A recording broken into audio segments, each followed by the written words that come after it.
Gyan course on a new vision for Saudi Arabia, conducted by Professor Joseph Kishishian.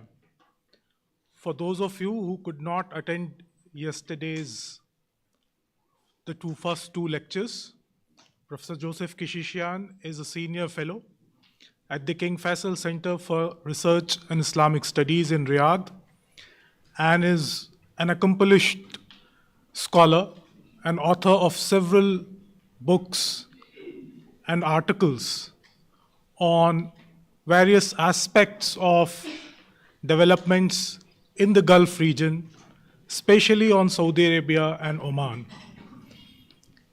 He speaks multiple languages and is one of the most recognized contemporary scholar on the Arab world today. Today, he's going to speak on the theme for today's discussion is social transformations in Saudi Arabia after 2015. And if you ask me as a student of Saudi Arabia, as a person who has studied Saudi Arabia for his PhD and has been a student of Saudi Arabia for the past few years, this is one of the most important issues as far as Saudi Arabia is concerned. There is a significant misunderstanding of how Saudi society is, what kind of transformation it has undergone over decades, and what kind of transformation which it is currently undergoing. And there is no person better than Professor Joseph Kishishian to speak to us on this issue. Today, we are going to have two lectures. The first lecture is on the dynamics of social change in Saudi Arabia. So may I now invite Professor Joseph Kishishian to give his lecture. Thank you. Over to you. Thank you so much. Thank you very much. And for those of you who came back from yesterday, welcome back. I hope it was not too bad yesterday. So I see many of you back here. So at least I'm doing something right to bring you back. Ahla wa sahla, as they say in Arabic. Today's lecture is a bit complicated, but before I start, the same rules that I have mentioned yesterday apply today as well. I am giving you my own personal views. Do not assume that I'm speaking for either the government of Saudi Arabia or the King Faisal Center. So far, so good, right? These are my own views. I can hang on what I say. I'm ready to hang on what I say, all right? Now, today's lecture is a bit complicated, and I'm going to borrow from one of my colleagues by the name of Sara Al-Muhammadi, who has done quite a bit of work on women's issues. The fact that I'm a man is a handicap when it comes to studying women's issues, so I have to rely on my female colleagues at the center to help me out. So some of the things that I'm going to say are originally her ideas, but she knows that I'm here, she knows that I'm giving this presentation, and I have her blessing. And I will talk about women's issues, and I want to talk about minorities and refugees in the second part of this discussion later on in the afternoon, but the two of them are very much tied. When I talk about dynamic social change in the kingdom, I'm really talking about the new morality of Saudi Arabia. The new morality of Saudi Arabia. Things are changing in the kingdom from a very conservative, very closed environment where everything is regulated, has been like that for centuries, to a totally different era. So therefore, what I'm going to do in the first part of this discussion, before we move on to the women's issues and the refugees and demographic data and so on and so forth, here I'm going to talk about the economization of morality and how this is changing and how the government, within Vision 2030, about which we will talk a great deal tomorrow, even morality is being now economized, financial. Even morality is taking on financial aspects, and I'll explain that to you, but I wanted at the outset for you not to be entirely put out of what I'm about to say, because it's a bit theoretical, but you will follow what I'm saying. It will help you clarify the second part better when you understand how this moralization process is changing. Now, as I'm sure you've heard before, Saudi Arabia has always been known for its conservative character and religious policing of the public sphere. Until very recently, until 2017, you had the mutawwa'in, the religious police that used to go around town calling people to prayer 5 times a day. It was religious policing, no question about that. And of course, it derives its Islamic identity from being the home of Islam's 2 holiest cities, Mecca and Medina. Its Islamic identity is cemented into the political structure, as I mentioned yesterday, in 1744, where Muhammad bin Abdul Wahhab joined forces with Muhammad bin Saud, and the alliance that they've created has endured, and it has created a division of labor between political authority and religious authority, whereby the descendants of both families, the Al Saud and the Al Sheikh, Muhammad Abdul Wahhab and Muhammad bin Saud, and their descendants essentially administered the socio-religious domain of the kingdom. The religious folks managed the socio-religious dynamics of society, and the Al Saud family members and their descendants managed the political realm. There was a clear division of labor between the two sides. The ultimate power, of course, always in the hands of the king, no question about that, but the king derives his legitimacy from Islamic identity.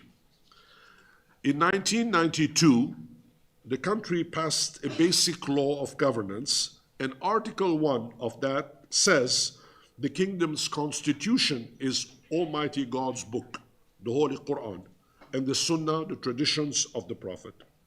Article 7 of the 1992 Basic Law stipulates that all state laws must be based on Sharia, which is Islamic law. Sharia is Islamic law. One of the main sources of Sharia is the fatwas, the religious decrees that religious men deliver. Not everybody can deliver this. Don't assume that every sheikh can issue a fatwa. Of course, they can issue fatwa. Nobody pays attention to them. The real fatwas are issued by the Council of Senior Scholars, a group of learned men, the ulama, if you would like, who, after 2016, changed the entire equation. Before 2016, social conduct had been regulated, for the most part, by such fatwas that were issued by various individuals about how one appeared, behavior in public settings, and so on and so forth.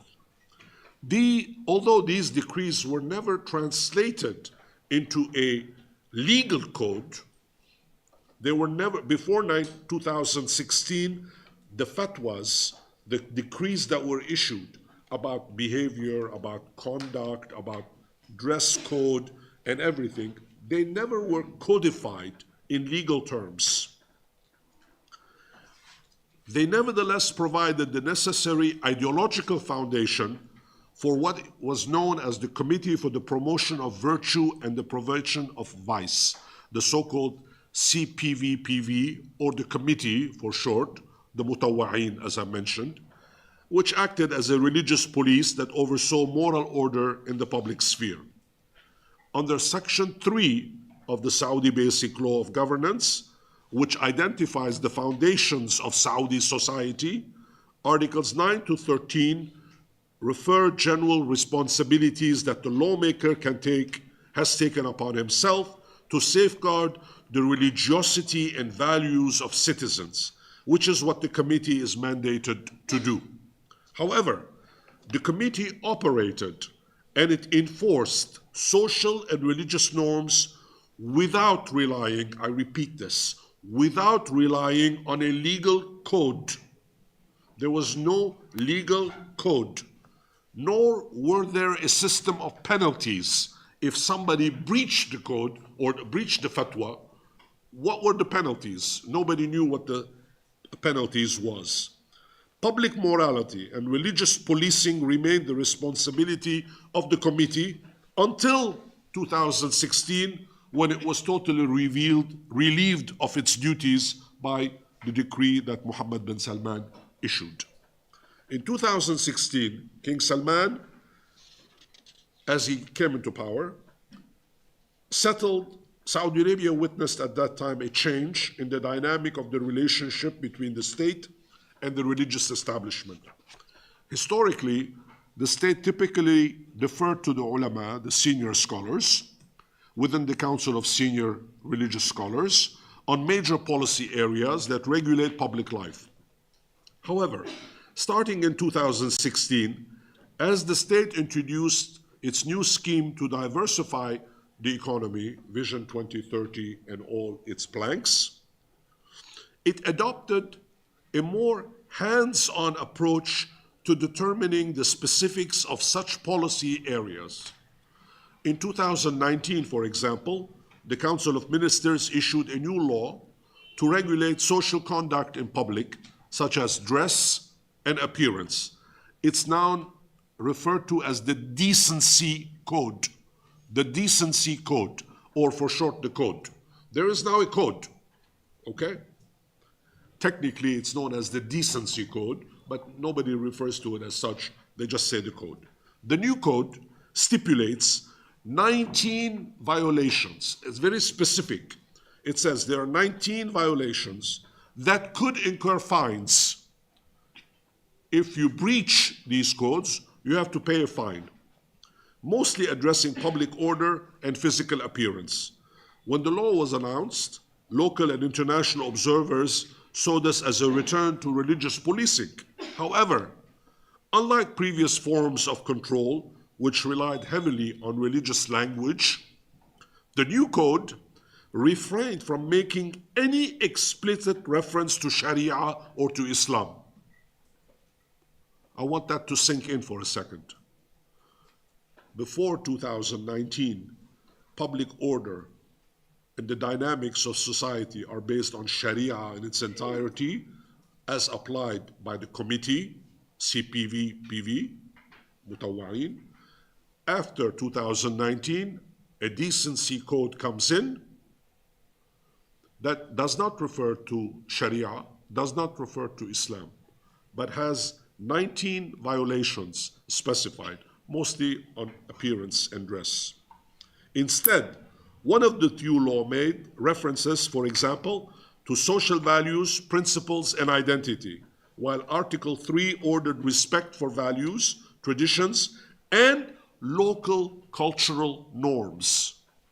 Local cultural norms. More interestingly, Article 7 of the Code delegated the administrative and regulatory functions of the law to the Ministry of Interior and the Ministry of Tourism. All of a sudden, we're no longer talking about the Ministry of Religious Affairs. We're talking about the Ministry of Interior and the Ministry of Tourism. Some observers might well argue that the Decency Code was enacted as part of a larger scheme to secularize the law and the public sphere, to make it a lot more secular than it has been. However, a more likely scenario stipulates that the code, within a broader attempt to inject an economic logic into the Saudi legal system. In fact, it might be accurate to state that in recent years, the government has gradually shifted towards a more fiscally prudent justice system, one whose central aim is to increase profit and eliminate high maintenance costs.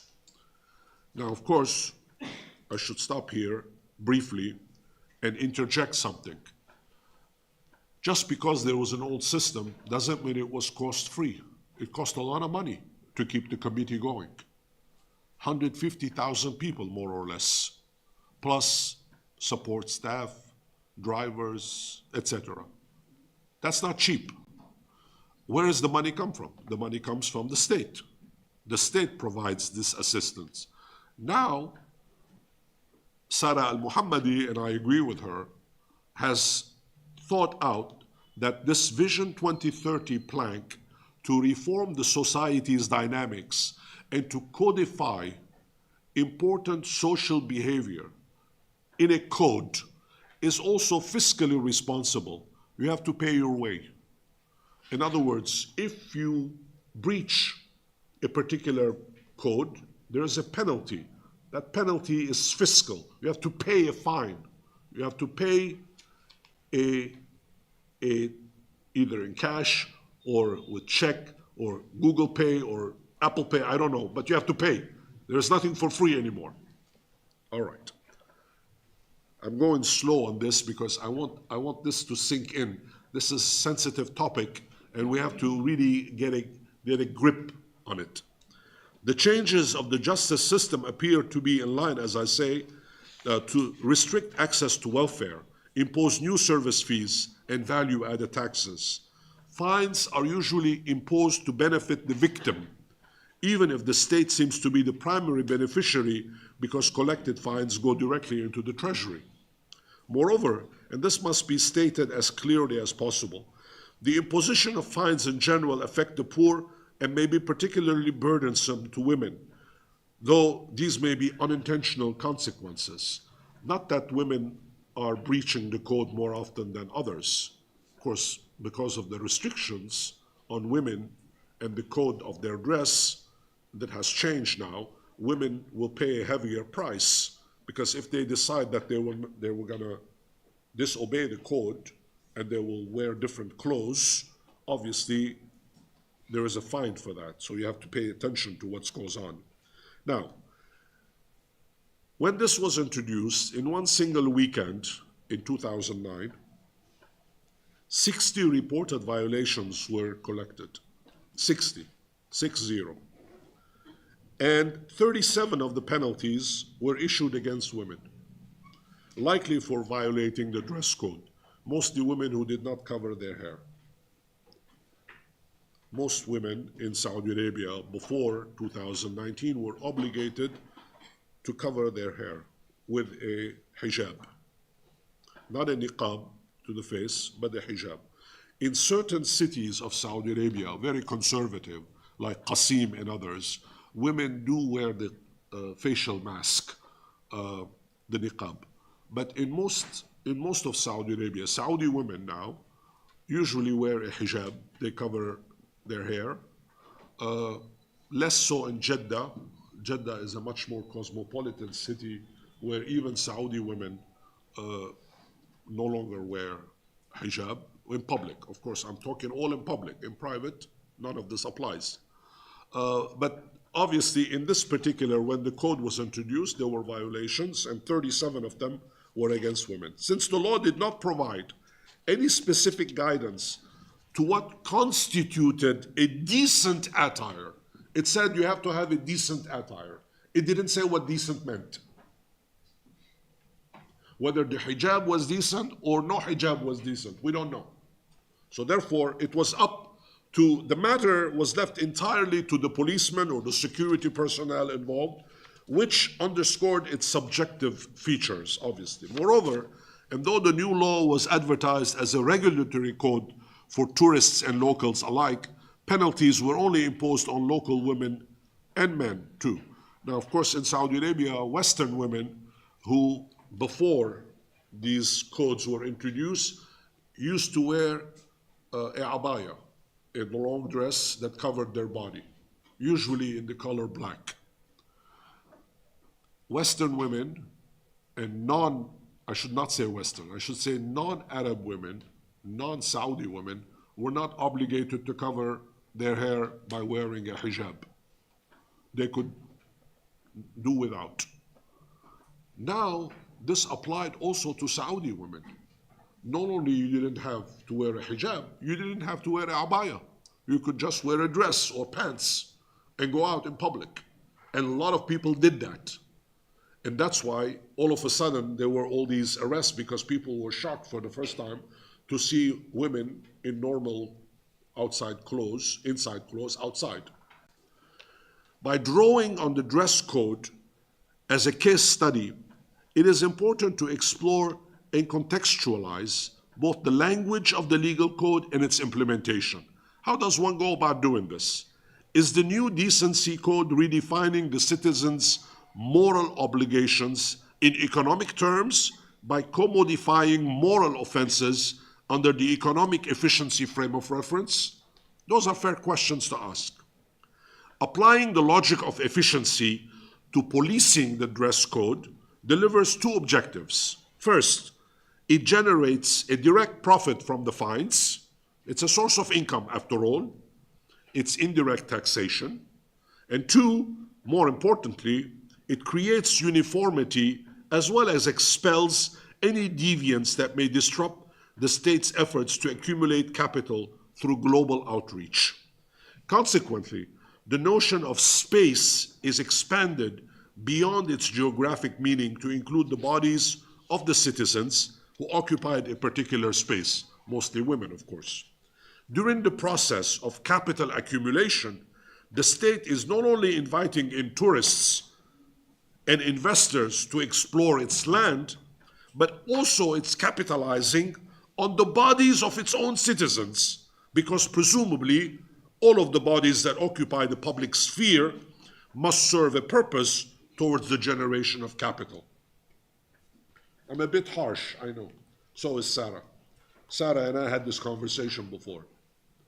This is a harsh thing to say, that in fact the state is using human beings' bodies essentially to make money out of them.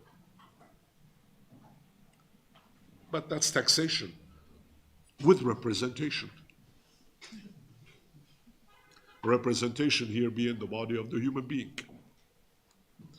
Now, as you will see in a few minutes, the goals therefore shifts from morality's policing efforts as the new decency code acquires a broader configuration to boost the Saudi legal system in genuine economic terms. Now, I'm going to skip over some of this conversation because it's obviously, it goes back and forth to the different regions of Saudi Arabia. What is acceptable in Najd, in the middle of Saudi Arabia, might not be acceptable in the Hijaz, in Jeddah area, in Mecca area. What might be acceptable to the north might not be acceptable to the south. We will talk about women driving in a few minutes later on today. People assume that Saudi women never drove, for example. This is not true. Saudi women drove outside of the large cities for decades, but they were not allowed to drive inside the big cities. So therefore, as I mentioned yesterday, Saudi Arabia is a very large country, and what happens in the north, it actually takes 3 hours to fly from north to south. It takes 2.5 hours to fly from east to west. So it gives you an idea how big it is. It's a fairly large country, and different regions have their different traditions and different values and so on and so forth. Now, from its inception, the Saudi state, through its legitimizing, as I said, drew its legitimacy from religion, as well as being the custodian of Islam's holy cities of Mecca and Medina. Consequently, Islam articulated much of the country's domestic and foreign policies, and King Abdul Aziz, the founder, invested great efforts to place the kingdom at the center of the Muslim world. In doing so, he forged solidarity between Islamic countries and took the initiative to strip the development of pan-Islamic politics out of the hands of the Ottoman Empire.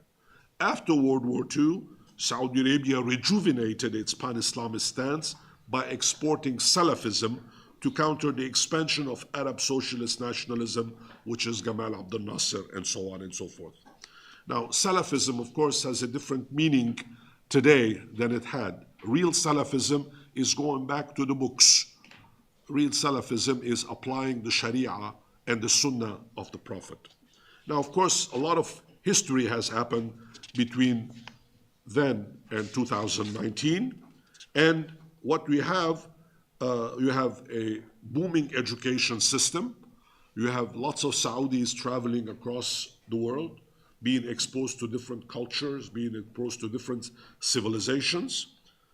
And the domestic education scene has changed as well.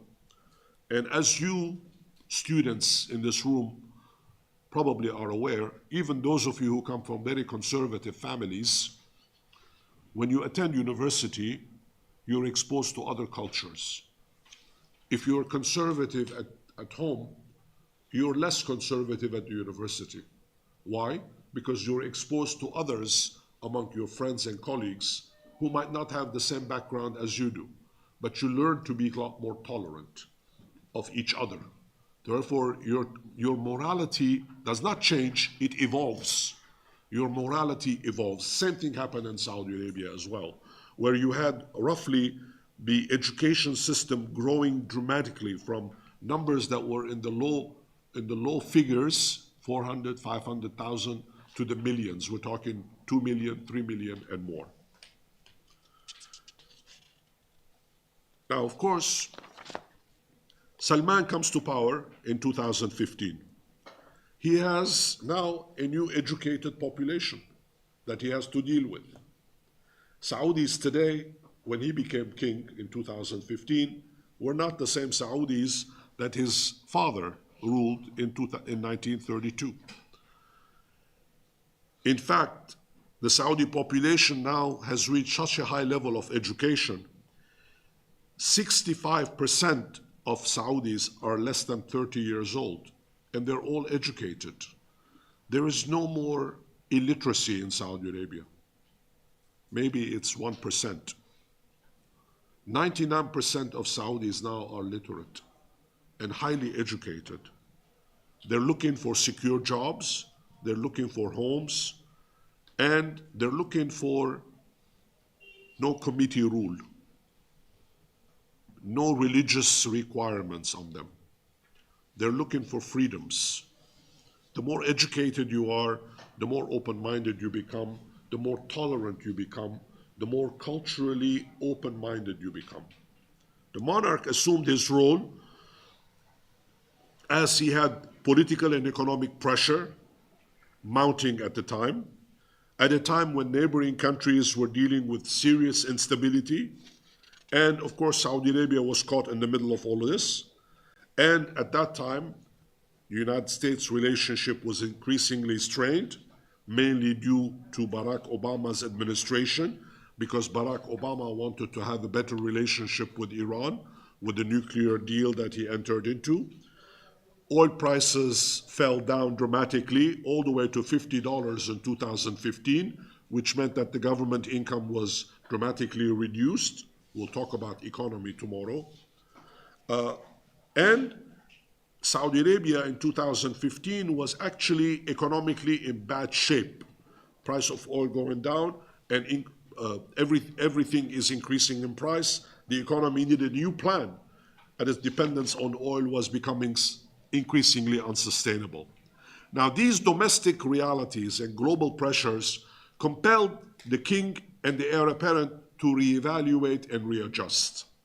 Towards that end, one of the first steps the new government embarked upon was to introduce Vision 2030, again, more about that tomorrow, whereby the focus mainly on identifying non-oil sources of revenue, adopt privatization initiatives in several sectors, adopt austerity measures, limit or remove subsidies, all of which drain the treasury.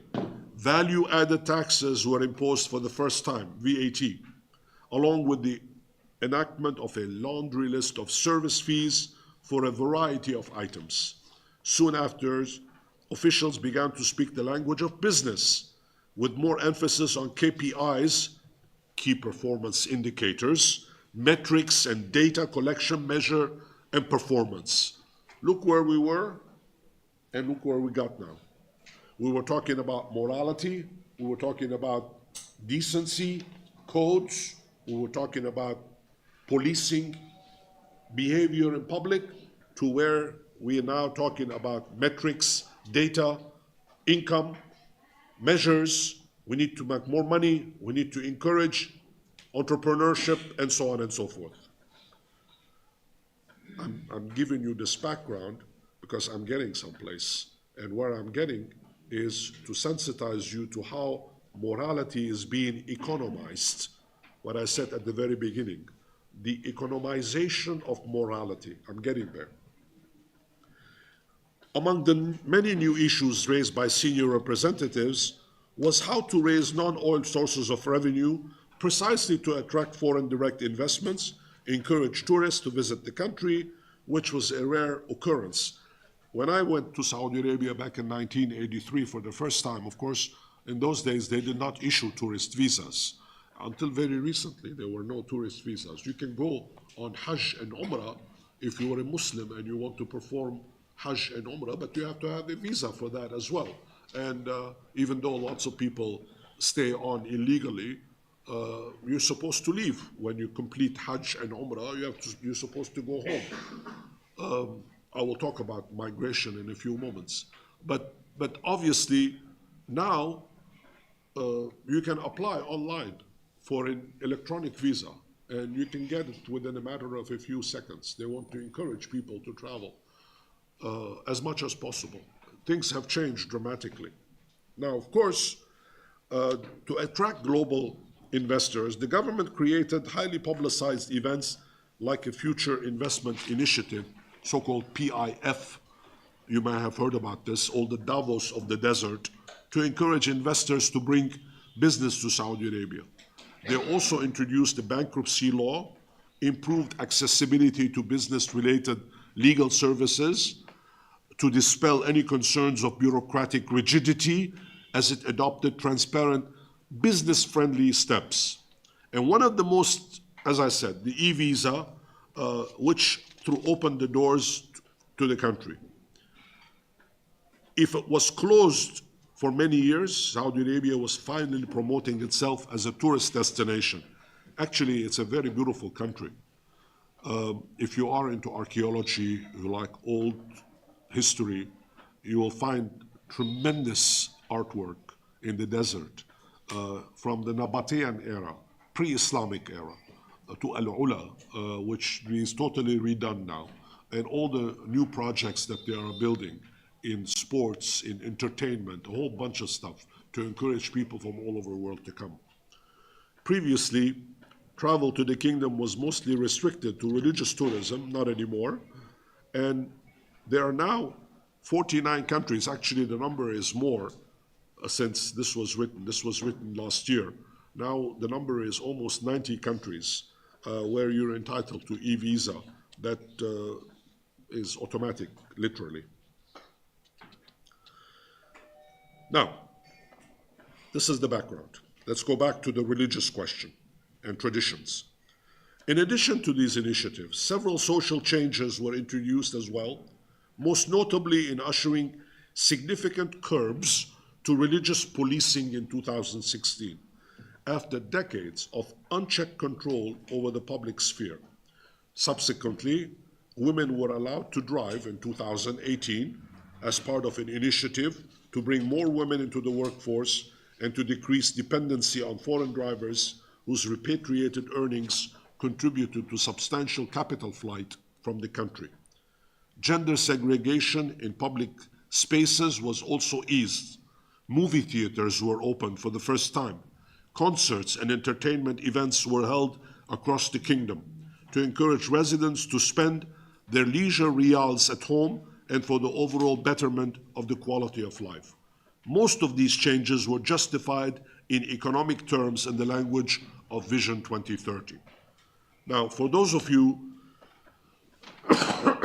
excuse me, for those of you who go to the movies, you assume that you've always had the right to go to the movies.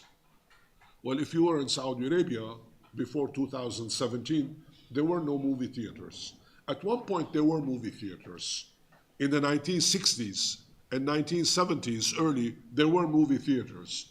They were all shut down in 1979 after the takeover of the Mecca Mosque, when Juhayman Utaybi and a band of his renegade friends stormed the holy city of Mecca, the holy mosque of Mecca, and held hostage several hundred people for 3 weeks. Eventually, authorities liberated the Holy Mosque and arrested these renegade individuals. Most of them were executed. And movie theaters were banned at that time. Morality took on an entirely different perspective at the time. The country all of a sudden became a lot more conservative.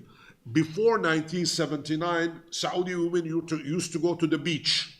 Okay, segregated beach for women only, but they could wear swimsuits and go swim. After 1979, this was forbidden because of the impact that Juhayman has had on society. Now, all of a sudden, now, after 2017, you have movie theaters, you have concerts, you can actually mix with different genders, and you can have a totally different way of life. Now, let's go back to the law now. At every step, the law has been central to these developments, not only by providing the rules for new systems and a means through which to enforce them, but also by elaborating the ideas used to rationalize them. The law acted as the essential connective tissue between policy and political decisions and the sought-after economic order. In fact, the heir apparent, Mohammed bin Salman, himself pointed to how important the law was to the overall economic order. In an interview he gave, he was asked about the move to codify, for example, the personal status law. For those of you, I will talk about this on Thursday, I guess, right, when we talk about legal reforms. But since I mentioned it now, I will say very briefly, personal status law deals with things like marriage, custody of children in a divorce, inheritance. This is all done by Sharia rules. This is all done by Sharia rules. Has always been like that. Guess what? Not anymore. Now it's codified. There is a personal status law now. There is a code system where precedent takes over.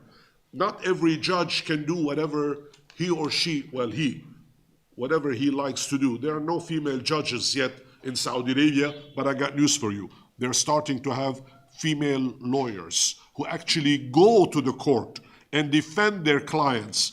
Again, please appreciate what that means. In a society that was forbidden for a female lawyer to even exist, now the female lawyer goes to the court, stands in front of the judge, who happens to be a male, and defends her client to the best of her ability and argues with the judge. Appreciate what that means. And all of this is happening within a matter of a few years only. So Mohammed bin Salman is asked about this, and his response is the following. Quote, laws are passed based on this procedure according to international conventions. If you want tourists to come here, if you want to aim to attract 100 million tourists to create 3 million jobs per year, and you say that you are following something new other than common laws and international norms, then those tourists will not come to you. If you want to double foreign investments, as we have done, from 5 million to 17 million, and you tell investors to invest in your country that is running on an unknown system that their lawyers do not know how to navigate, nor know how those regulations are applied and enforced, then those investors will just cut their losses and not invest altogether. When you want to attract certain talents and human resources to work in the Kingdom of Saudi Arabia and say that you have a new invention by enacting laws, by that, of course, he meant judicial ijtihad, no one will come to you, end quote. Let this sink for a second. What is Mohammed bin Salman saying? He is saying, if we want to change, if we want to attract 100 million tourists to come and visit us, if we want foreign direct investors to come, we have to have laws that are clear, that people can see, that people can understand. There is legal system in place. And our morality fits in that legal system. We're still Muslims. We're not becoming non-Muslims. We are still practicing ijtihad. We're still practicing reasoning.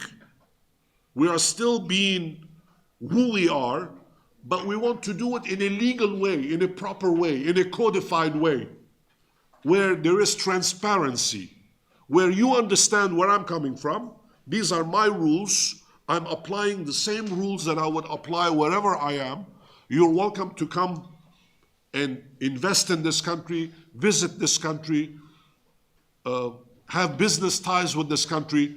The rules are clear. There are no mysteries. And it's not the whim of a particular ruler or a particular legal advisor or a judge to throw you in jail or to arrest you or to hit you in the street because your wife is not covered or because your hair is not covered. None of those things. What he wants is something totally different. This goes beyond revolutionary, actually, when you think about it. It's beyond revolutionary. What he is doing, he's sending messages across the board. He's sending messages to the international community saying, we want to be part of the legal system of the planet. And he's sending a message to his own population saying, you can remain who you are, but you have to evolve.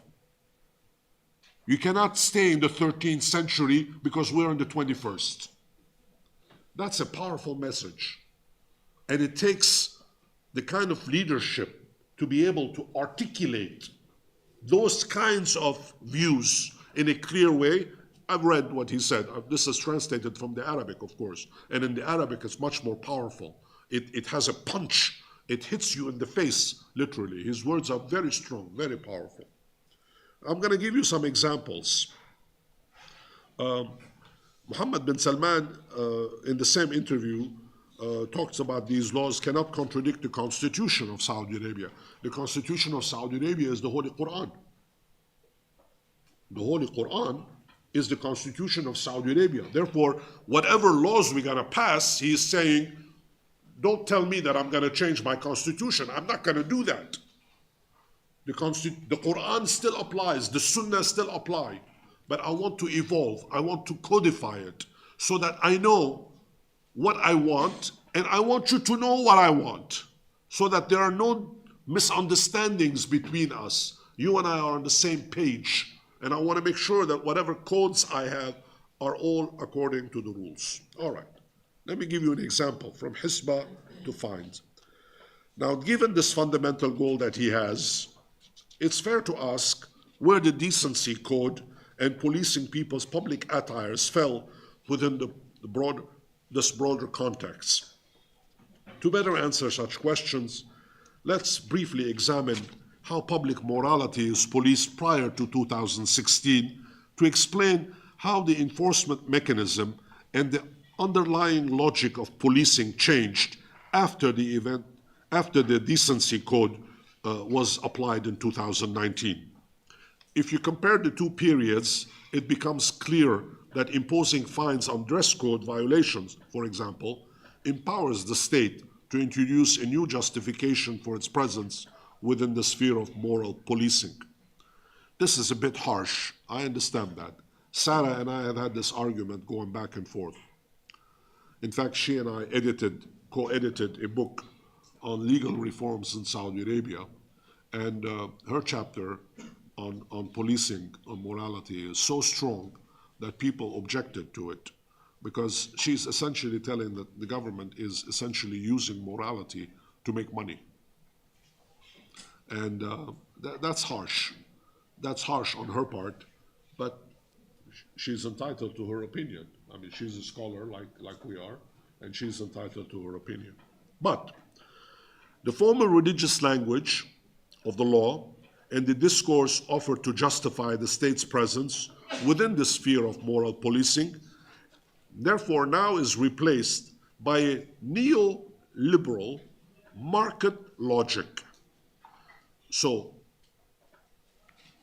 the morality issue in terms of the topic, specific topics, the dynamics of social change in this talk is going into a neoliberal market logic. What are its features? Religious policing, how the committee enforced public morality in the past.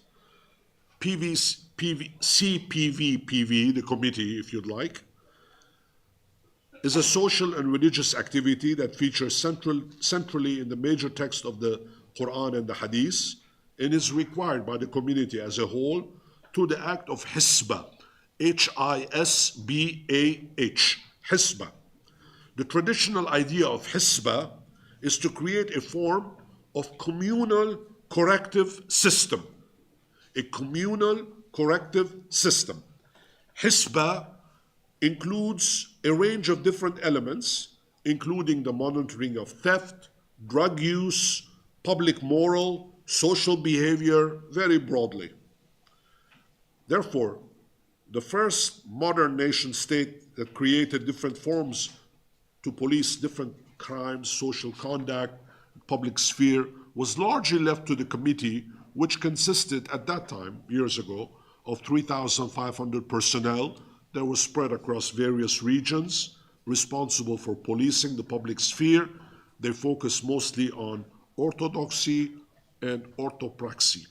This included calling people to prayer, enforcing Islamic dress code, policing any such deviant behavior that committee deemed Islamically and socially inappropriate, such as playing loud music in public, which was forbidden. The committee has also closed shops that sold music cassettes, instruments, music instruments were forbidden. It stopped people in the street who were unusual haircuts, even when these were visible through a ghutra head cover, especially for men who had very long hair, for example, that would show under the ghutra, which is the head cover. If you had your hair showing in the back of you were arrested. But they didn't like that because it's deviant behavior. Why? Because it made the men look like women. That's not acceptable. There have long been calls for the committee to produce a code of moral conduct to prevent their arbitrary behavior, but this has not happened. The person that applies Hisbah is the mutawwa, the committee member. Singular mutawwa, plural mutawwa'in, the committee members. CPVPV, the Committee for the Prevention of Vice and the committee, exactly. However, these calls, as I said, were never met with any serious response from government officials. The committee operated without a specific mandate. It seemed that what it policed depended on multiple factors, persons' own convictions, and the space within which they were operating. There was no clear code, which meant that a lot of cases there was room for negotiations, and many stops were only made to scold or give authoritative advice. At sometimes such confrontations turned out to be pretty violent and deadly. You were lucky. If the committee member that hit you was decent, you gave him 50 riyals, he let you go, bakshish, he let you go. But sometimes you had confrontation, sometimes it was deadly. It was not nice. For example, in 2002, schoolgirls were not allowed to vacate a blazing girls' school because they were not properly dressed. When firefighters reached the school, they were not allowed to enter the school for the same reason. They would be exposed to seeing the faces of young ladies in the school. So the whole place burned down. 15 girls died as a result of that particular event. It was following this incident this is long before Mohammed bin Salman. This is occurring in 2002 when the king is Abdullah, King Abdullah bin Abdul Aziz, about which I spoke yesterday. Following this incident, some cosmetic changes were introduced to regular committee members' zeal. For example, they were now required to wear badges. Before, they were just wearing thobes. You did not know, and they carried a stick. They hit you with it. They were compelled to have some training. They were asked to surrender all apprehended suspects to the police. They're different from the police. They're not the police. They are the committee, religious police. for further actions. However, notwithstanding these requisite changes, one observer concluded that the police generally sympathize with their fellow law enforcers and could be conveniently slow to arrive when called up to pick up suspects. Anyway, I don't want to make a long story, just to say that all of these things, the application of Hisba in the Saudi state and its institutional incarnation as the committee remains significant impediment, most importantly, in forging what was the case of a homogeneous society. I was going to use the word conformist society, but to be more polite, I'm using the word homogeneous society. But obviously, same rule applies to everybody, same Hisba rules for everybody. This was further compounded by a desire to institutionalize a specific form of religious practice to convey uniformity, as the role Hisba played was not a static one. Whenever the state embarked on an attempt to redefine its posture to maintain authority, it redefined the role of the committee, even if no malice was intended. This occurred on numerous occasions, again in 2016, when the committee's policing powers were severely curtailed, with its role becoming almost entirely insignificant. Now, because the committee policed with relative impunity, and because what it policed was generally based on uncodified customary laws, uncodified, you're with me, right? Before 2016, no codes exist. Members implementing their understandings in a way that was arbitrary, to be polite. Even though under Sharia law, fines fell under what is known as discretionary penalties. Sharia law has rules. There are discretionary penalties. In Arabic, ta'zir. Discretionary penalties. These are penalties like traffic violations. Usually they never carried fines. There were no fines given on wrongdoings. The officer who dealt with these issues with vice through authoritative, usually give advice. Don't do it again. Please don't do it again. Be a nice person. Don't do it again. That's ta'zir, discretionary. With the vast majority of such incidents, maybe 90% of all these cases, the guilty party signs a pledge to cease and desist. I will not commit this offense again, and then go home. In cases where an unmarried couple were found together in public, for example, the woman was taken into the committee's custodies, asked to sign a pledge before her legal guardian was summoned to take her home, and possibly sign an additional pledge on her behalf. Regrettably, such a victim bore the stigma of such horrifying experience because of story would usually become known one way or the other. The male victim, however, would be allowed to go home after signing the pledge with much fewer social repercussions. Now, I want to talk about now the fines, and then I will stop for questions and answer. I want to talk about how the new fines enforce public decency. What has changed?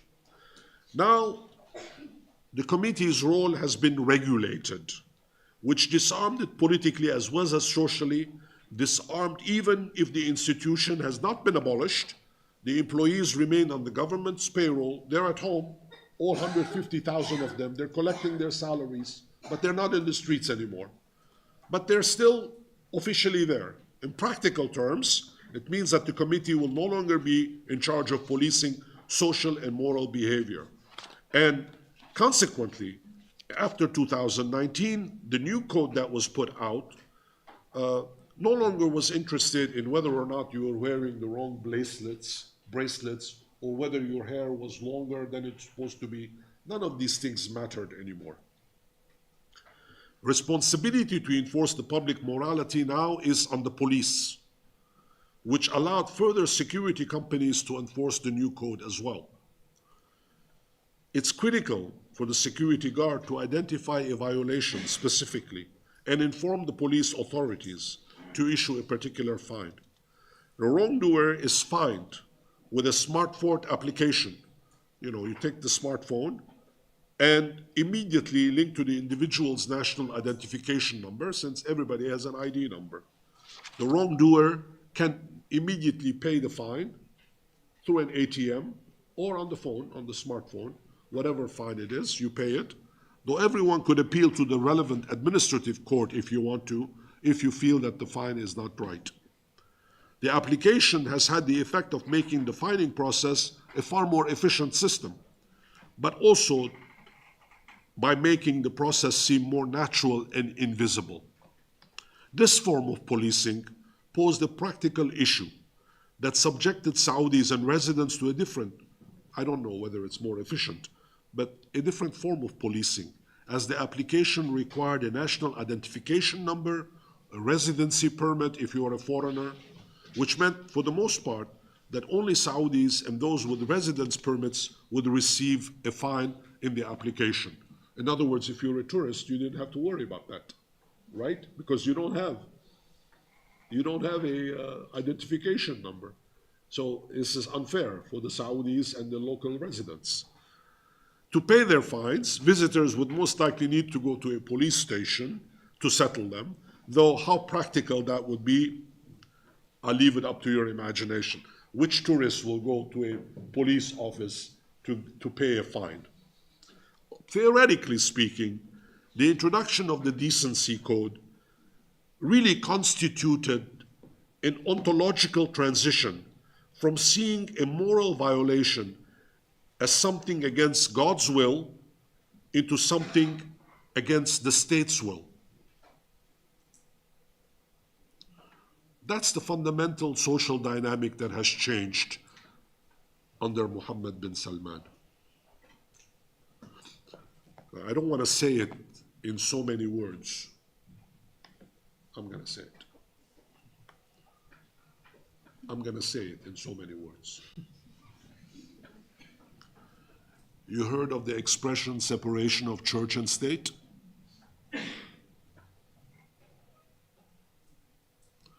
This is what's happening.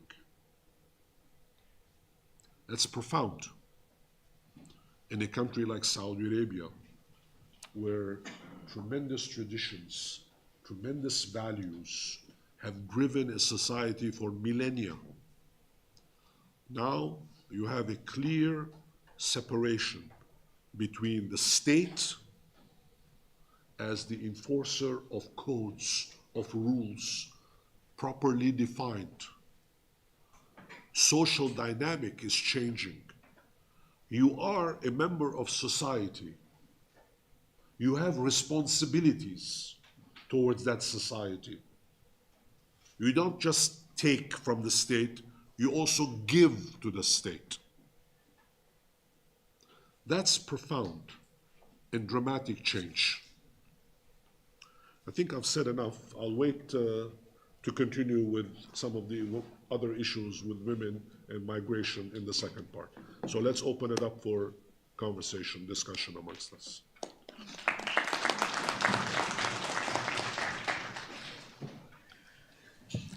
Thank you very much, Professor Kishishian. You would all agree that this was a real, masterclass on the dynamics of social change in Saudi Arabia. We are now open for questions. Please introduce yourself and ask precise and to the point questions. Yes, Tuti.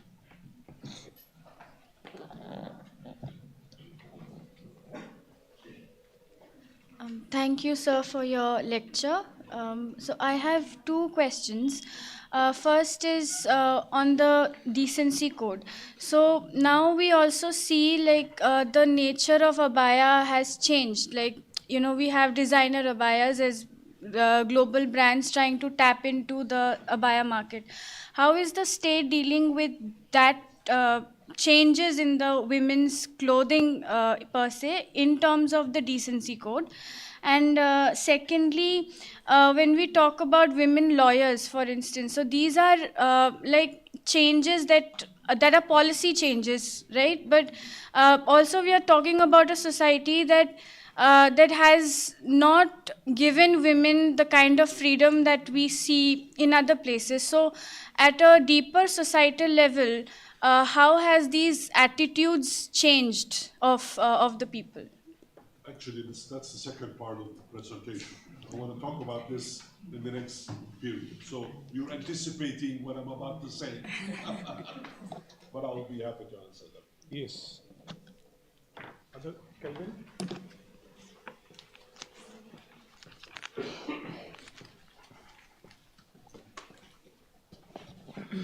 Thank you, sir. First of all, thank you, sir, for this amazing presentation. My doubt is that in the last day's session also, you have mentioned about the term tolerance, that Mohammed bin Salman is adopting more tolerant policies. And today you said about the socio-religious liberalization. So my question is that, will it be extended to the foreign residents also? Specifically, will Saudi will allow to open more places of worship for foreigners who are working and living inside the Saudi? Will it be extended to them?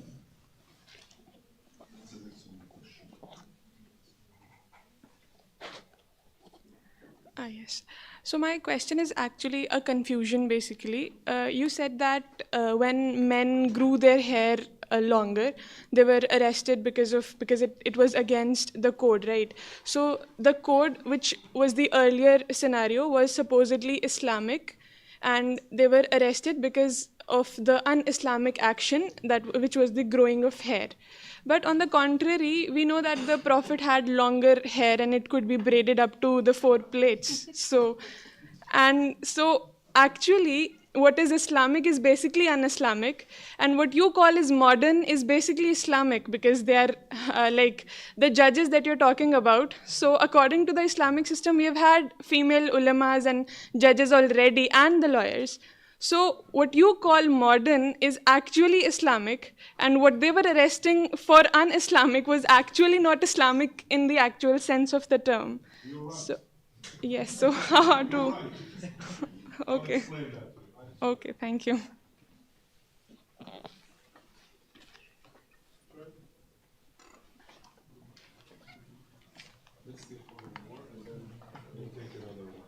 Otherwise, I get confused.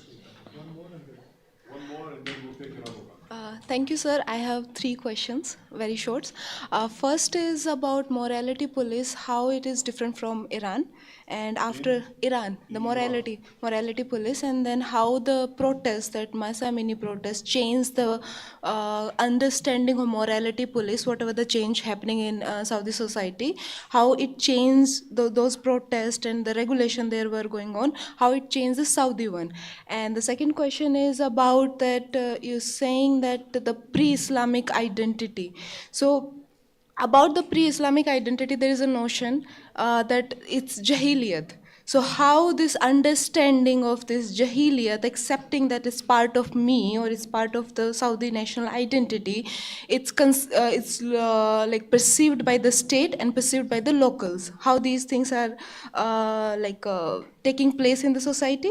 And the third question is more like uh, as you mentioned about that Makkah siege and how it changed the society, that it was not that conservative, but it became conservative. So are you saying that if something like that, a small incident that, okay, if Saudi society will feel that there is an attack, there is an attack on my identity, so it's become more conservative. So are we waiting for that moment in the future so that it can go back to become more conservative in future? Thank you. I'll start with this last point. That's an excellent question. Thank you. This question of identity we touched upon yesterday a little bit, and Saudi society now is struggling with this new identity, and it has now gotten to the point where they are celebrating both traditions, pre-Islamic traditions, as well as Islamic traditions. It's an amalgamation of the two. Now, are they successful in strengthening this identity? Time will tell. And we should not be a judge on whether or not they're going to be successful. Every society goes through this process, and there are no exception. But it's too soon to know this. It reminds me of something attributed to the late Mahatma Gandhi when he was asked what he thought about Western civilization. And he thought it would be a very good idea. It would be a very good idea. Give you another example. That one is too profound. When President Richard Nixon and Xu Enlai, the former prime minister of China, got together, they were talking about the French Revolution that occurred in 1789. I'm sure some of you have heard the story. And Nixon asked Xu Enlai what he thought of the French Revolution that occurred in 1789. This conversation is taking place in 1972. And Xu Enlai apparently replied, "It's too soon to know."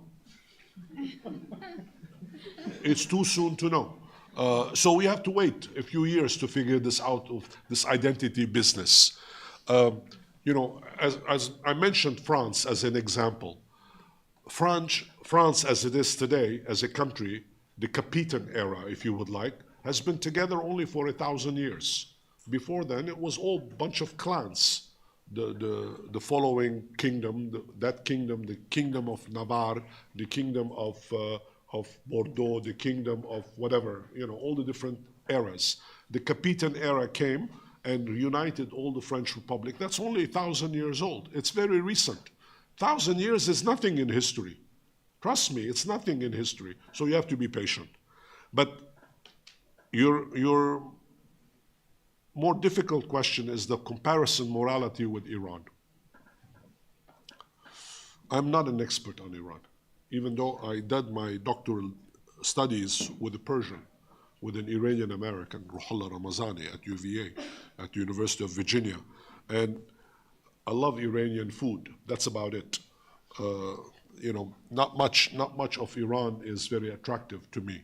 And their morality, especially under the Islamic Republic, has been pretty awful.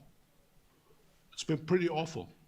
I mean, how can you justify legally prostitution? Morally, it's justified. Zawaj mut'a. You can have a marriage in Shia Islam for a few hours. I'm sorry, that's prostitution.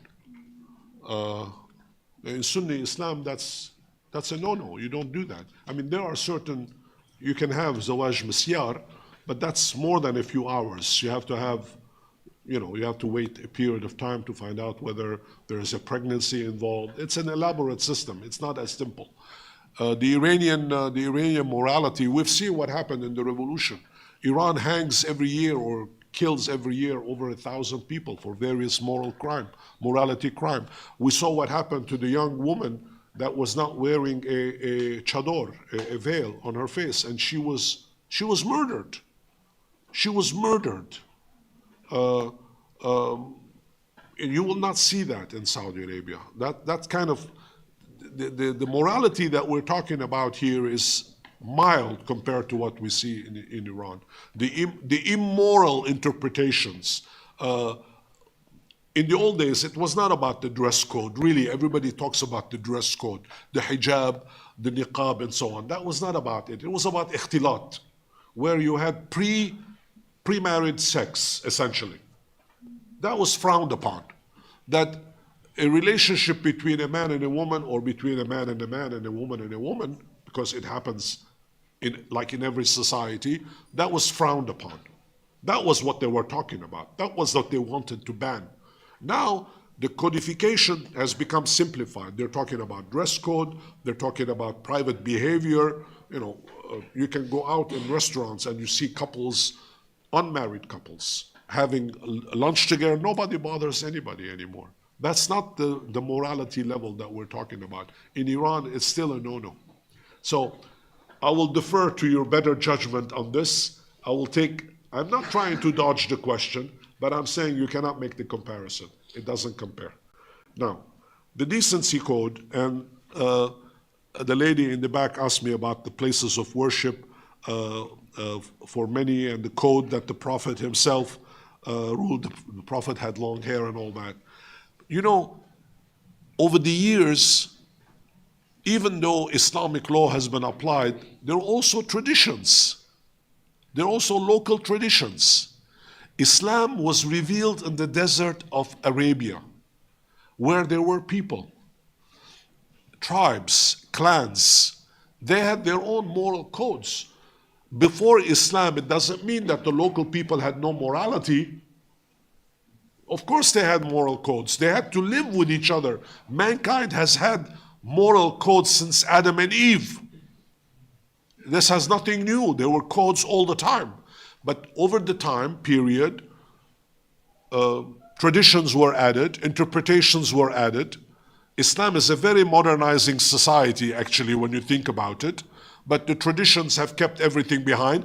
By the way, the argument that you presented, that's precisely the argument that Mohammed bin Salman presents. That's exactly what he says. He says we're going back to our own roots. We're going to the Islamic rules and traditions.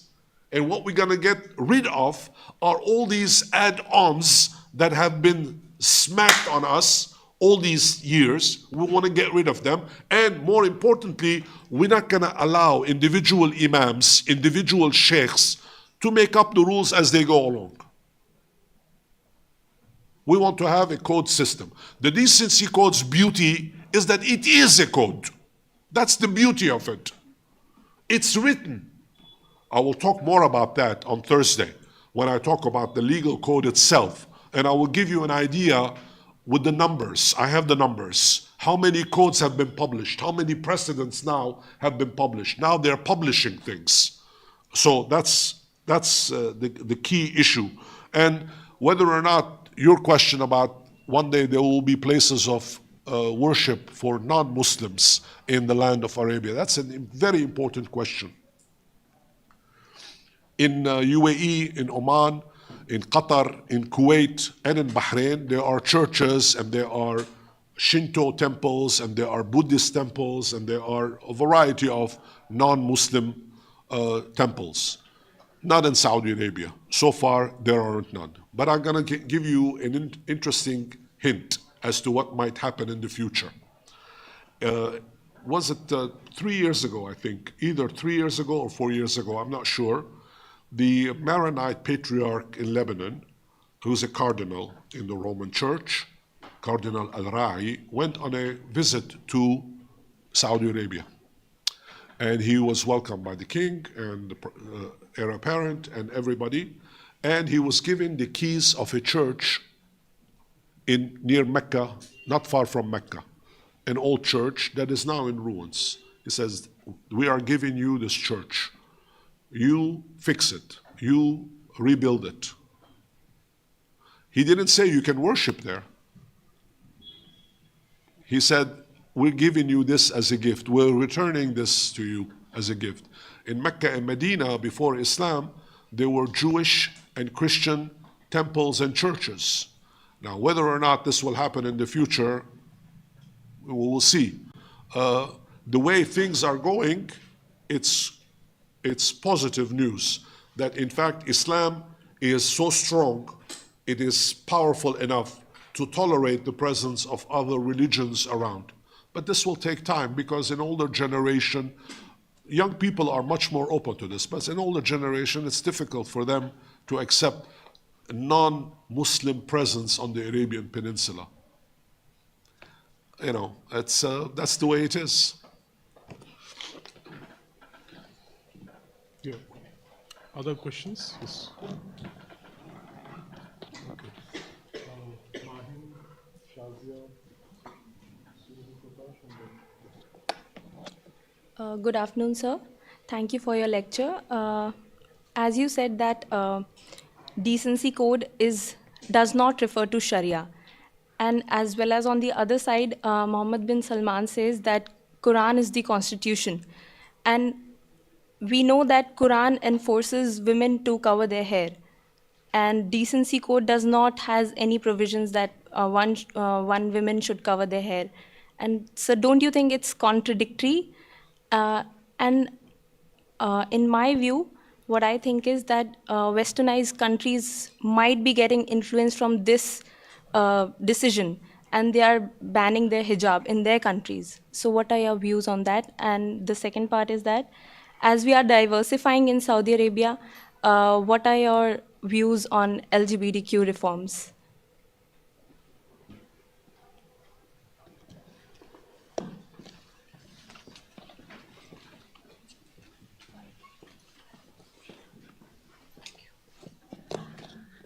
Thank you, sir. I'm Surya Prakash Nautiyal, PhD student at Center of West Asian Studies.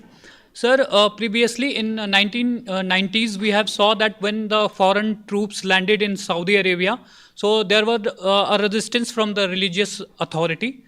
So, sir, when you are explaining these reforms, these developments, so now how religious authority is, acting in these, acting to these reforms, and how, what will be the, balance of power? There is previously there is a balance of political power and religious authority. There is a balance between them, but now what will happen to this combination? Thank you.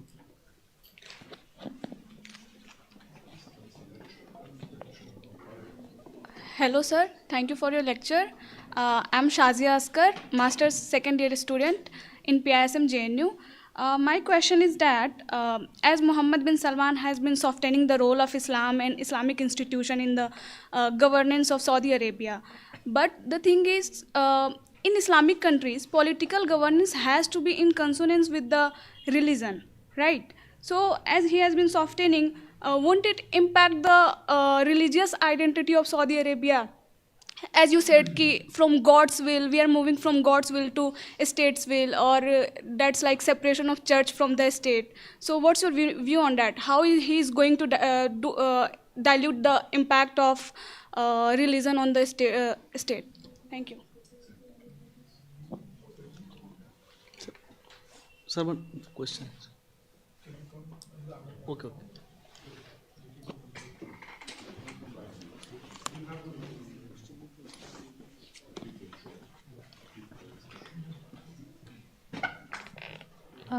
Thank you for your lecture. Sir, you were discussing policies and like a top-down approach from the government to the society. But for these policies to be actually successful, the citizenry has to be on the same page with the government. We have seen in, I think Anuradha also talked about Iran, where the Pahlavi dynasty banned the veil, and after 40 years it was there was a revolution, and there was also pent up anger amongst the conservatives. And what Saudi Arabia is doing, there are economic reforms which is also, they are, they're altering the rentier bargain with the citizens, and they're also making changes in the way society perceives religion. So where are the citizens? Like, what do they think of this, and are they on the same page with the government?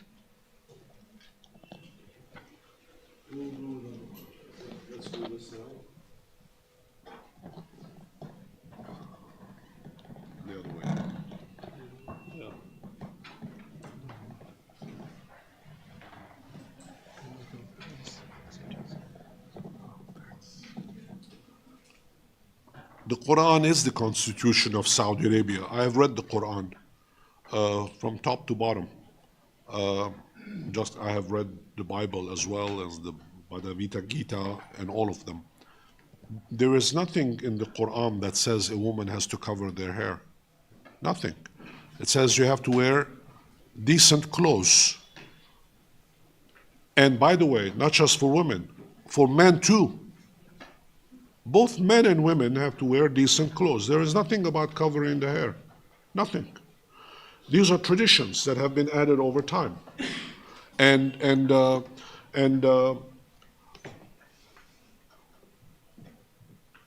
hijab has never been banned. In fact, in the pre-1979 period, the shawls that you have, for example, on you, you're wearing the shawl that cover your hair. Usually the shawl was in proper society, the shawl was put over one's hand. It was a sign of respect, that some dignity. They didn't cover their hair with it. They carried it with them, unless there was something exceptional that they were seeing, and then they covered themselves. But it was the code, the dress code that was introduced had nothing to do, absolutely nothing to do with religious requirements. It was part of tradition. And after 1979, because of what Juhayman Otaibi has done and his cohorts, things have changed dramatically. The movie theaters were shut down. Men and women were separated. All these schools were segregated. The beaches were all closed for women. They couldn't go to the beach, and so on and so forth. You asked me about the LGBTQ community. Like in every society, there are homosexuals in Saudi Arabia too. It would be illogical to assume that they are not. They're human beings. Human beings have sexual needs one way or the other. But obviously, it is illegal in the country. There is a codification. Now, we're talking about women's issues.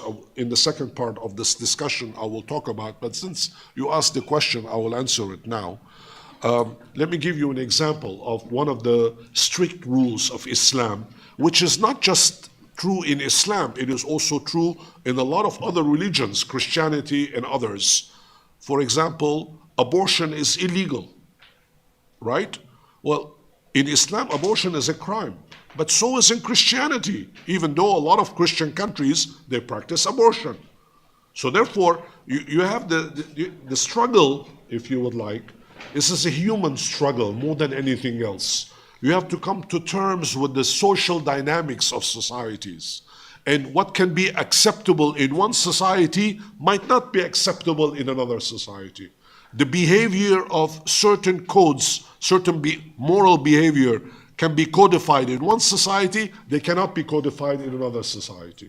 You go to China, for example, their codes and their rules and moral values are totally different.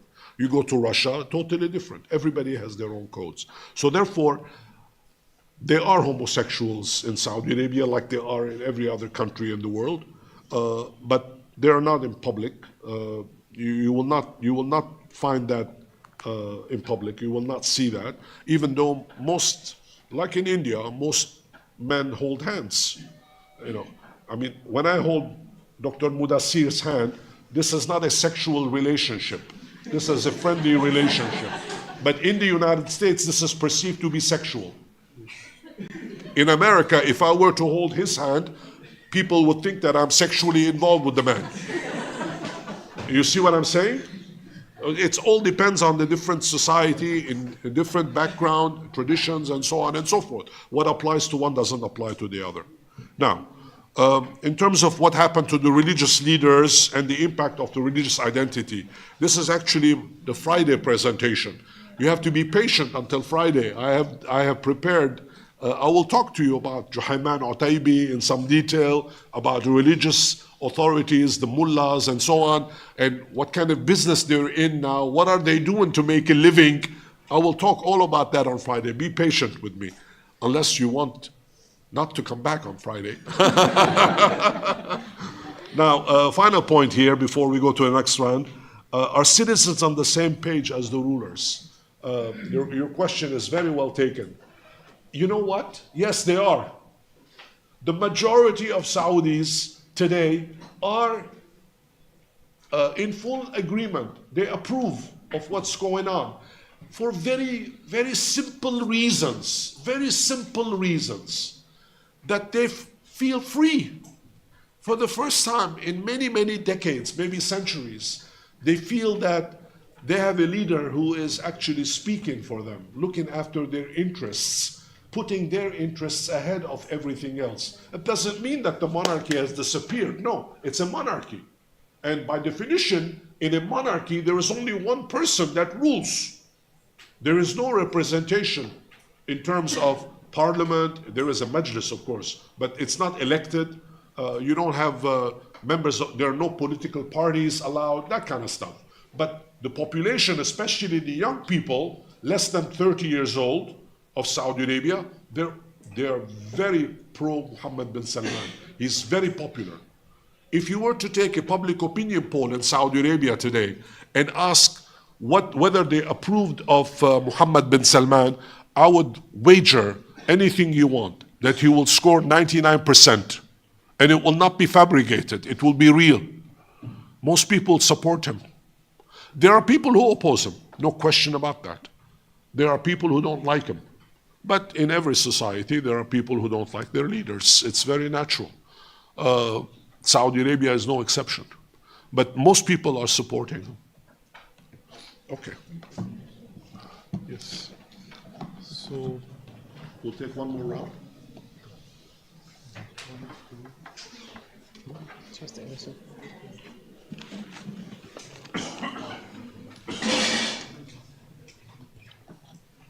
Good afternoon, sir. Sir, my question is related to the concept of sovereignty. It's just for the conceptual understanding that how can we address the question of sovereignty in the context of Saudi Arabia when we say concepts like, okay, oh, I'm sorry. Yeah, that's fine. Okay. So when we say the concepts like morality is evolving, social dynamics are evolving, and you said that there, we can see a kind of ontological transition in the fundamental social dynamics where the morality or social dynamics, these systems are being subjected to the state's will. Earlier, they were maybe subjected to God's will. So how can we address the basic question of sovereignty in the context of Saudi Arabia first? And second, can we see or can we say that there is an introduction of the typical secular principles into the political system of the absolute monarchy? And if it is yes, then how can we see the political future related to these concepts of secularism and sovereignty? Thank you.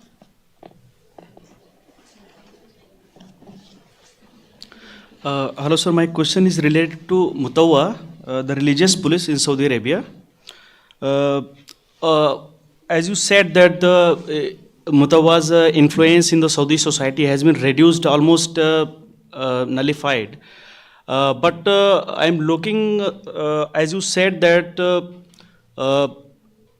most of the laws has been codified. So instead of the some social elements like Mutawas or any committee, the state itself is making the same law as a codified. For example, a few months back, I think 6-8 months back, one of the tourists came in Saudi Arabia, and a man wearing ladies' abaya, and he was just roaming in some mall in Riyadh, and was arrested by the Saudi police actually. And later he was apologized, and then he released actually. So how do you see this? I mean, the same thing is doing by the state as defined by the code. And the second thing, sir, I mostly read historian Madawi al-Rashid. He warned the Mohammed bin Salman in his modernization process that he might not read the history of Saudi, as you mentioned, Johaman al-Taibi, how he, I mean, what he did in 1979 in Makkah siege. So he warned that Mohammed bin Salman is not aware about that. He forcefully modernizing Saudi Arabia. Thank you. You want me to get in trouble? You know that I work in Saudi Arabia, right? Bless you. God bless you. Good afternoon, sir. Sir, Islam is a very important part of Saudi's foreign policy, and Saudi is also one of the principal contributor to OIC. So I just wanted to know all this, with all these reforms in Islam, how it changes when there is a battle of Khalif going on between Saudi, Iran and Turkey, how these reforms will change Saudi's position in the Islamic world, and how the neighboring Islamic countries are perceiving these changes. Are they also thinking of changing, or are they getting more radical? Thank you.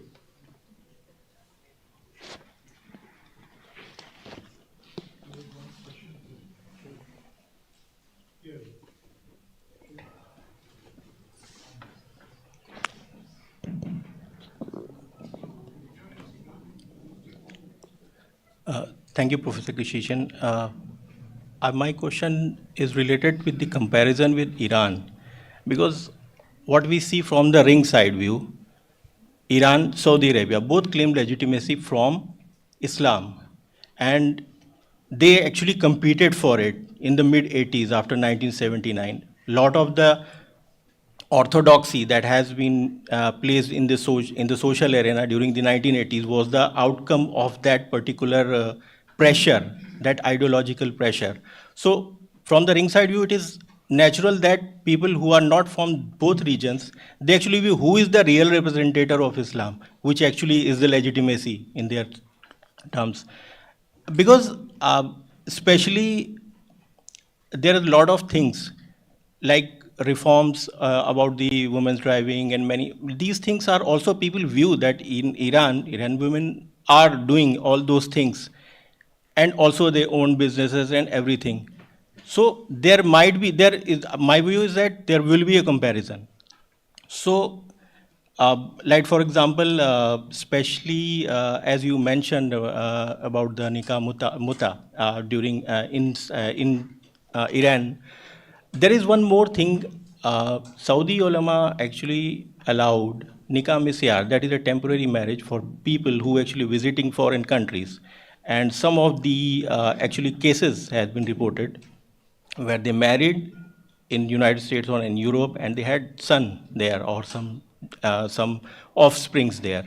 So there are a lot of things that they are also doing. I mean, don't you think that this comparison is natural? Because there will be a comparison because both claim that we are the representative. Maybe Mohammed bin Salman is trying to reform, but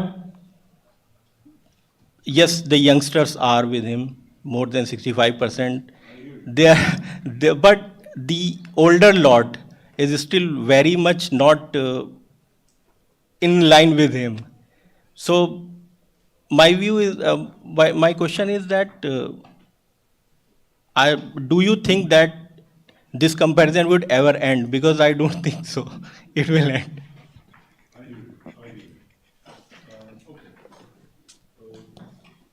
will talk a lot more about the morality question when we talk about the religious course. So bear with me until Friday, if you don't mind, because we don't have time to go through all the details. But I want to tie the two questions that were asked here about foreign policy, especially Iran and Saudi Arabia, and Sunni versus Shia. And Zawaj Mut'a and Zawaj Misyar are totally different things. You know, you should not compare the two. It's like apples and oranges. They're both fruit, but they're very different fruit. So therefore, one has to be careful about these things. In terms of the foreign policy, and it relates to your question about Iran and Saudi Arabia as well, the majority of world's Muslim are Sunni. 90% are Sunni. 10% are Shia. The difference is not dogmatic. The difference between Sunni and Shia Islam is not about the Quran. It's the same holy scriptures. There is no difference there. It's about power. It's about politics. The fact of the matter is that the Iranians want, as a minority, they want to rule over the Muslim world. They consider Mecca and Medina to be occupied territory by the Al Saud. Remember what Ayatollah Khomeini used to say about the Al Saud ruling family. They're apostates. Those are the words that he used. Kuffar. They are sinners. They are sinners, essentially. So we are talking about political dispute.